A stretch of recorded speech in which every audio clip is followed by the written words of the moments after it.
నమస్కారం అండి అందరికీ. టెట్ అయిన డిఎస్సి అభ్యర్థులకు మరి 8th 9th 10th క్లాసు చదివే విద్యార్థులకు తెలుగు గ్రామర్ అంటే మరి భయం ఉండేటువంటి విద్యార్థులకు ఈ వీడియో చూస్తే ఎలాంటి భయం అనేది ఉండదు. తప్పకుండా తెలుగు గ్రామర్ను సులభంగా నేర్చుకోవచ్చు. ఒక్క నిమిషంలో అలంకారాలు ఎలా ఉంటాయి, ఏ విధంగా నేర్చుకోవాలి అనేది ఈ వీడియోలో తెలియజేయడం జరుగుతుంది. తప్పకుండా లైక్ చేసి సబ్స్క్రైబ్ చేయండి. మీ యొక్క అభిప్రాయాన్ని కామెంట్లో తెలియజేయండి.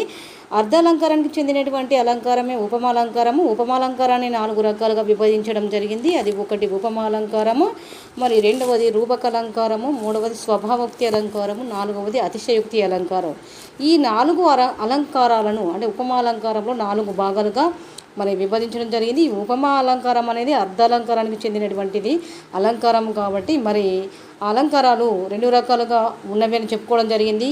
మరి పార్ట్ 1 పార్ట్ 2 వీడియోలో అర్ధాలంకారాలు శబ్దాలంకారాలని తెలుసుకోవడం జరిగింది. కాబట్టి ఇది అర్ధాలంకారానికి చెందినటువంటి ఉపమాలంకారము. ఉపమాలంకారం అంటే ఉపమేయానికి ఉపమానానికి చక్కటి అంటే ఒక వస్తువును మరొక వస్తువుతో పోల్చి చెప్పడం ఉపమాలంకారము. ఒక వస్తువును మరొక వస్తువుతో పోల్చి చెప్పడమే ఉపమాలంకారం అంటారు. ఉపమేయానికి ఉపమానానికి చక్కటి పోలిక చెప్పినట్లయితే అది ఉపమాలంకారం అంటారు. ఇక్కడ చూడండి, దీని యొక్క సూత్రము ఈ విధంగా ఉంది. 4 అంశాలుగా ఉంటాయి. ఉపమాలంకారానికి ఉపమేయం అంటే వర్ణించే వస్తువు, ఉపమానం అంటే పోల్చే వస్తువు, ఉపమావాచకం అంటే ఉపమేయానికి ఉపమానానికి మధ్య సంబంధాన్ని తెలియజేసేదే ఉపమావాచకం. 4వది సమాన ధర్మం. ఉపమేయం ఉపమానాలు రెండింటిలో సమాన గుణం. అంటే ఇక్కడ సమాన ధర్మం చూడండి. సమాన ధర్మం అంటే ఉపమేయం ఉపమానాలు రెండింటిలో ఉండే సమాన గుణం. ఉపమేయం ఉపమానాలు ఈ రెండింటిలో ఉండేటువంటి సమాన గుణం తెలియజేసేటువంటి దాన్ని సమాన ధర్మం అంటారు. ఉపమేయం ఉపమానం ఉపమావాచకం సమాన ధర్మం. కావున ఇవి 4 అంశాలుగా ఉపమాలంకారానికి ఇవ్వడం జరిగింది. ఉదాహరణకు చూసినట్లయితే సీత ముఖం చంద్రబింబం వలె ఉన్నది. సీత అంటే రాముని భార్య సీత కదా. సీత ముఖం ఏ విధంగా ఉన్నదట అంటే చంద్రబింబము వలె ఉన్నది.